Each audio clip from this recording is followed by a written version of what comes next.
যারা জেলে যায়নি, গুলি খায়নি, পঙ্গু হয়নি, যাদের আপনজন কেউ শহীদ হয়নি, তারা শহীদ পরিবারের হাক আর বুঝতে পারবে না। এখন আর অন্য কোনো ব্যাখ্যা দেওয়ার সুযোগ নেই। ওখানে যা বলা হয় কার্যক্রমে তা লেখা হয়ে যায়, ইতিহাসের অংশ হয়ে যায়, যদি এটা এক্সপান্স না হয়ে থাকে। যেহেতু এই বক্তব্য এক্সপান্স হয় নাই, কাজেই এই আত্মস্বীকৃতি ও রেকর্ড হয়ে থাকলো। তারা এই সংসদে দাঁড়িয়ে বলেছিলেন জুলাই চার্টার একটা অন্তহীন প্রতারণার দলিল, আর এই সংসদেই দাঁড়িয়ে তারা আবার প্রমাণ করলেন তারাই জাতির সাথে অন্তহীন প্রতারণা করেছেন।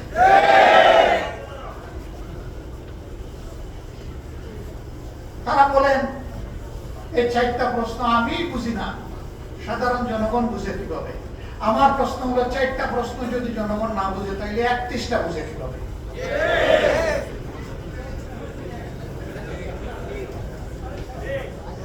চারটা তো ছোট, 31টা ছিল,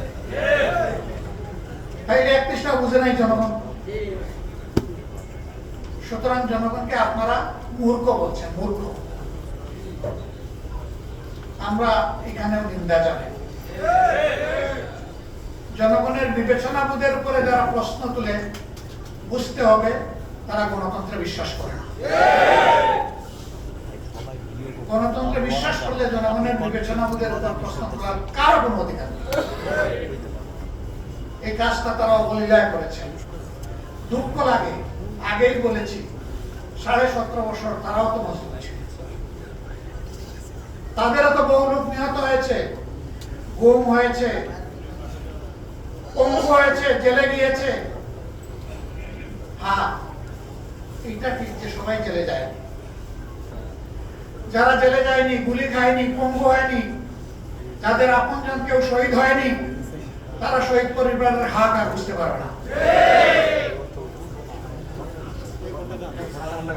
আমরা দেখেছি 5 আগস্টের পর যখন প্রয়োজন ছিল শহীদ পরিবারের কাছে যাওয়ার, যারা এই প্রয়োজনটা উপলব্ধি করেছে তারা শহীদ পরিবারের কাছে গিয়েছে।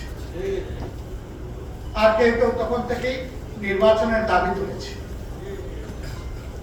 শহীদদের তাজা রক্ত তখনও ভাসছে, মায়ের চোখে তখনও পানি নয়, রক্ত ঝরছে।